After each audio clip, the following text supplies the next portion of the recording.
Assalamualaikum warahmatullahi wabarakatuh. Selamat datang kembali di channel tercinta kita ini. Tempat kita berbagi cerita dan tips untuk hidup sehat dan bahagia di usia senja. Bapak dan Ibu yang saya hormati, apa kabarnya hari ini? Semoga selalu dalam lindungan Tuhan Yang Maha Esa, sehat walafiat, dan hatinya selalu gembira. Saat ini kita akan membahas satu topik yang sangat penting. Tetapi sebelumnya tulis di kolom komentar, dari mana saja Bapak dan Ibu berasal. Mari kita berbagi cerita.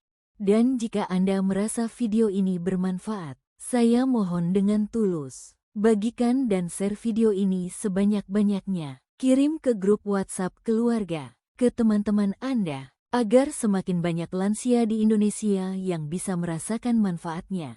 Jangan lupa tekan tombol like jika Anda suka, dan subscribe channel ini, serta nyalakan lonceng notifikasinya untuk mendapatkan video-video bermanfaat dari kami. Judul yang baru saja Anda baca mungkin terasa mengejutkan, mungkin terasa menusuk, bahkan salah. Hindari mengunjungi anak-anakmu. Bukankah itu berlawanan dengan semua yang kita yakini tentang keluarga? Bukankah bakti dan kedekatan adalah segalanya? Saya mengerti jika ada kemarahan, kebingungan, atau penolakan dalam diri Anda saat ini. Tapi saya mohon, berikan saya waktu Anda selama beberapa menit ke depan. Karena di balik judul yang provokatif ini, ada sebuah kebenaran yang pahit, sebuah realitas modern yang seringkali tidak terucap. Dan yang terpenting, ada sebuah jalan menuju hubungan yang lebih sehat, lebih tulus, dan penuh rasa hormat dengan anak-anak Anda di masa tua nanti. Video ini bukan tentang memutus tali silaturahmi, sama sekali bukan. Ini adalah tentang menata ulang hubungan itu. Ini bukan tentang menjadi orang tua yang jauh, tapi tentang menjadi orang tua yang dirindukan, bukan orang tua yang menjadi beban. Ini adalah surat cinta untuk para orang tua yang ingin memastikan bahwa rasa hormat yang mereka terima dari anak-anak mereka adalah rasa hormat yang tulus, bukan sekadar kewajiban yang dipaksakan. Mari kita mulai perjalanan ini bersama. Dengan pikiran terbuka, kita akan membongkar sebuah fenomena yang diam-diam menggerogoti banyak keluarga modern. Dilema generasi modern. Untuk memahami mengapa mengunjungi bisa menjadi masalah, kita harus jujur melihat dunia tempat anak-anak kita hidup saat ini. Ini bukan lagi dunia tempat kita dibesarkan. Anak-anak kita, generasi milenial dan Gen Z, hidup dalam tekanan yang luar biasa. Harga rumah yang tidak terjangkau, biaya pendidikan anak yang meroket, tuntutan pekerjaan yang fleksibel namun sejatinya 24/7. Banyak dari mereka adalah generasi sandwich, terjepit di antara mengurus anak-anak mereka sendiri dan kekhawatiran terhadap orang tua mereka yang menua. Ketika kita, sebagai orang tua, datang berkunjung, terutama tanpa pemberitahuan atau untuk waktu yang lama, kita seringkali tidak sadar bahwa kita menambahkan satu lapisan beban lagi. Bukan karena mereka tidak mencintai kita, tapi bayangkan, rutinitas mereka yang sudah padat harus diubah. Anggaran makan mereka yang sudah ketat harus ditambah. Ruang privasi mereka yang sudah sempit menjadi semakin sesak. Itu adalah beban yang tak terucap. Mereka tidak akan pernah mengatakannya kepada kita, karena rasa hormat dan takut melukai hati kita. Tapi beban itu ada, menumpuk, dan perlahan bisa berubah menjadi kebencian yang terpendam. Dunia telah berubah, begitu pula cara hidup. Mungkin kita terbiasa bangun pagi, sarapan nasi, dan menonton berita di TV. Anak kita mungkin baru bisa bekerja efektif di malam hari, sarapan dengan smoothie, dan mendapatkan berita dari Twitter. Mungkin kita percaya anak kecil harus digemukkan, sementara anak kita mengikuti anjuran dokter anak tentang gizi seimbang. Kunjungan kita seringkali menjadi arena benturan ini. Nasihat-nasihat kita, yang niatnya baik, bisa terdengar seperti kritik di telinga mereka. Kok rumahnya berantakan? Kenapa cucuku kurus sekali? Zaman dulu, ibu bisa urus 5 anak sambil bekerja. Kalimat-kalimat ini, Bapak, Ibu, bukan lagi nasihat bijak. Di telinga anak yang sudah lelah, itu terdengar seperti penghakiman. Kunjungan yang seharusnya membawa kehangatan, justru menciptakan ketegangan pasif-agresif di dalam rumah tangga mereka sendiri. Sekarang kita masuk ke inti dari argumen saya. Mengapa mengurangi frekuensi kunjungan justru bisa meningkatkan rasa hormat? 1. Hukum kelangkaan, dirindukan vs dianggap ada. Sesuatu yang langka itu berharga, sesuatu yang selalu tersedia, seringkali dianggap biasa. Ini berlaku untuk barang mewah. Dan sayangnya, ini juga berlaku dalam hubungan antar manusia. Ketika kita terlalu sering datang, kehadiran kita menjadi sebuah rutinitas. Keajaiban dari pertemuan keluarga memudar. Bayangkan perbedaannya. Skenario pertama, Anda datang setiap akhir pekan. Anak Anda akan berpikir, oh, akhir pekan, pasti ayah, ibu datang. Ini menjadi bagian dari jadwal, bukan acara spesial. Skenario kedua, Anda tidak datang selama 2 atau 3 bulan. Lalu Anda menelepon, "Nak, bulan depan ayah, ibu ada rezeki sedikit. Bagaimana kalau kita semua makan di luar di restoran favoritmu? Ayah, ibu traktir. Kita rayakan pertemuan kita." Lihat bedanya, pertemuan kedua menjadi sebuah acara, sebuah perayaan. Anak dan cucu Anda akan menghitung hari. Mereka akan merindukan Anda dengan tulus. Kedatangan Anda menjadi hadiah, bukan gangguan pada rutinitas mereka. Rasa hormat lahir dari penantian dan penghargaan ini. 2. Menjaga wibawa, dari orang tua bijak menjadi tamu yang bergantung. Wibawa orang tua seringkali terletak pada kemandirian dan misteri. Anak-anak melihat kita sebagai sosok yang kuat, yang punya dunia sendiri. Ketika kita menua dan mulai terlalu sering menginap atau berkunjung di rumah mereka, dinamika itu perlahan bergeser. Tanpa sadar, kita berubah dari sosok orang tua bijak yang dikunjungi untuk meminta nasihat menjadi tamu sepuh yang perlu dilayani. Kita mulai bertanya, remote-nya yang mana? Cara pakai microwave ini bagaimana? Di mana menaruh baju kotor? Pertanyaan-pertanyaan kecil ini, jika ditumpuk setiap hari, akan mengikis citra kita sebagai pilar keluarga.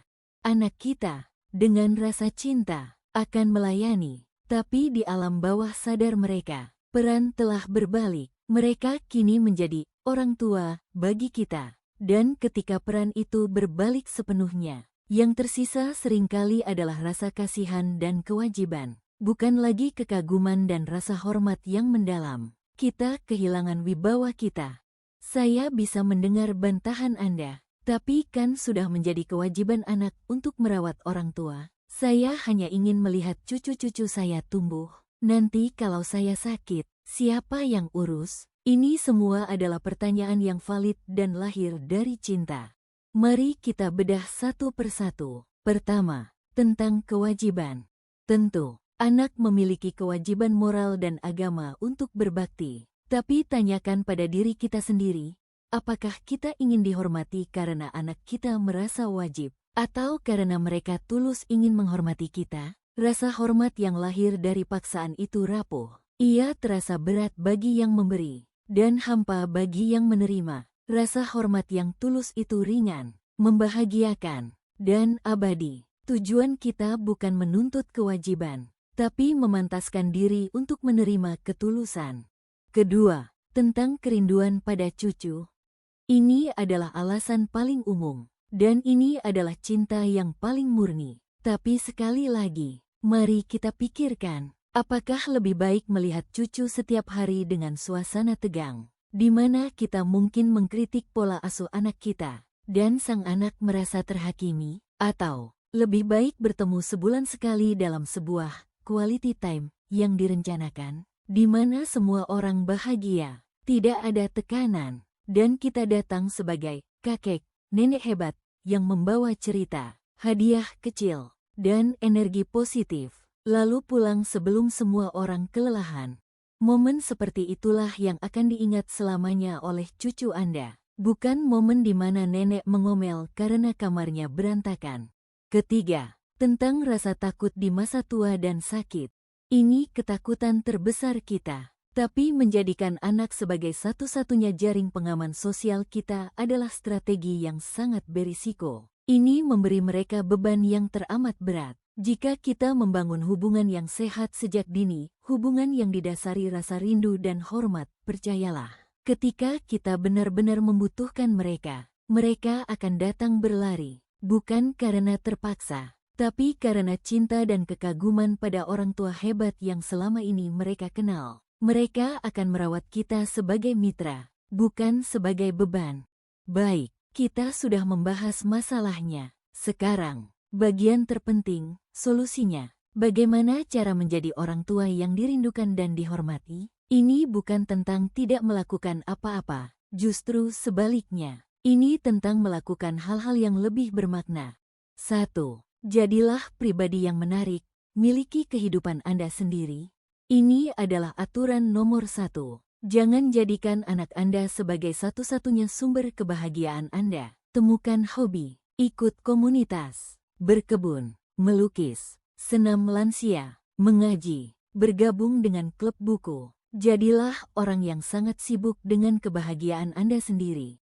Ketika anak Anda menelepon dan bertanya, "Ayah, Ibu lagi apa?" Bayangkan betapa bangganya mereka saat Anda menjawab, "Oh maaf, Nak, Ayah lagi sibuk, ada turnamen catur," atau "Ibu lagi ada pameran lukisan sama teman-teman." Anda bukan lagi orang tua yang kesepian menunggu telepon, tapi pribadi menarik yang punya dunia sendiri. Anak Anda akan lebih tertarik untuk masuk ke dalam dunia Anda. 2. Kuasai teknologi komunikasi modern dengan etika. Jarak fisik bukan lagi masalah. Gunakan WhatsApp, video call, tapi gunakan dengan etika. Jangan menelepon setiap saat. Jadwalkan, kirim pesan dulu. "Nak, apa ada waktu 15 menit untuk video call malam ini? Kangen lihat wajah cucu." Ini menunjukkan Anda menghargai waktu mereka. Kirim foto kegiatan Anda, bukan hanya pesan, "Lagi apa?" Buat mereka merasa menjadi bagian dari kehidupan Anda yang seru, bukan sebaliknya. 3. Ubah kunjungan menjadi acara spesial, kualitas di atas kuantitas. Seperti yang sudah kita bahas, rencanakan kunjungan Anda. Mungkin hanya 3-4 kali setahun, tapi buat itu berkesan. Beritahu jauh-jauh hari. Jangan datang dengan tangan kosong, tidak harus mahal. Bisa berupa masakan favorit mereka atau mainan sederhana untuk cucu. Saat di sana, jadilah tamu yang ideal. Bantu hal-hal kecil tanpa diminta. Puji masakan menantu Anda. Jangan mengkritik, fokus pada interaksi positif. Dan yang terpenting, tahu kapan harus pulang. Pulanglah saat semua orang masih merasa hangat dan bahagia. Jangan menunggu sampai energi habis dan ketegangan muncul. Biarkan mereka merasa, "Kok sebentar sekali?" Itu jauh lebih baik daripada, "Kok tidak pulang-pulang?" 4. Bangun kemandirian finansial, sekecil apapun. Ini mungkin topik sensitif, tapi berusahalah sekuat tenaga untuk tidak bergantung secara finansial pada anak Anda. Jika Anda masih punya penghasilan pensiun, kelola dengan baik. Jika tidak, carilah cara untuk tetap produktif sesuai kemampuan. Bahkan memiliki usaha kecil-kecilan dari rumah bisa memberikan rasa harga diri yang luar biasa.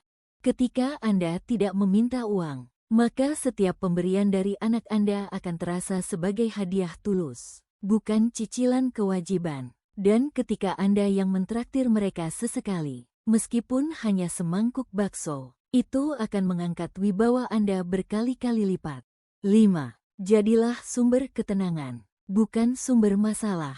Dunia anak Anda sudah cukup rumit, jadilah oase bagi mereka. Ketika mereka menelepon untuk berkeluh kesah tentang pekerjaan atau rumah tangga, dengarkan saja. Jangan langsung memberi nasihat jika tidak diminta. Cukup katakan, "Ayah, Ibu mengerti kamu pasti lelah. Kamu hebat sudah bisa melewati semua ini. Kami doakan yang terbaik." Jadilah pendengar yang aman. Ketika mereka tahu bahwa menelepon orang tua akan memberi ketenangan, bukan tambahan drama, mereka akan semakin sering menghubungi Anda. Kesimpulan. Jadi, kita kembali ke judul awal kita, hindari mengunjungi anak-anak Anda sekarang juga. Sekarang Anda paham, kalimat itu bukanlah sebuah larangan, melainkan sebuah strategi cinta, sebuah undangan untuk mengubah paradigma. Ini bukan tentang membangun tembok, tapi membangun jembatan yang lebih kokoh. Jembatan yang dibangun di atas pilar kerinduan, kekaguman, dan rasa hormat yang tulus. Ini tentang memberikan hadiah terindah bagi anak-anak kita, kebebasan untuk mencintai kita tanpa merasa terbebani. Menjadi tua itu pasti, tapi menjadi tua yang dihormati, dirindukan, dan menjadi sumber inspirasi, itu adalah sebuah pilihan. Pilihan yang dimulai hari ini, dengan membangun kehidupan kita sendiri yang begitu penuh dan bahagia. Sehingga kehadiran kita di kehidupan anak-anak kita menjadi sebuah bonus yang indah, bukan sebuah kewajiban yang melelahkan. Jadilah magnet, bukan beban. Jadilah oase, bukan badai. Jadilah orang tua yang ceritanya selalu dinanti, yang kunjungannya dirayakan, dan yang nasihatnya dicari, bukan dihindari. Saya ingin mendengar pendapat Anda. Apakah Anda setuju dengan konsep ini? Atau mungkin Anda punya pengalaman yang berbeda? Mari kita mulai diskusi yang sehat dan saling membangun di kolom komentar. Bagikan video ini kepada teman atau kerabat yang mungkin juga sedang merasakannya. Terima kasih telah menemani saya dalam perenungan ini. Sampai jumpa di video berikutnya. Tetaplah menjadi pribadi yang bernilai hingga akhir hayat. Wassalamualaikum warahmatullahi wabarakatuh.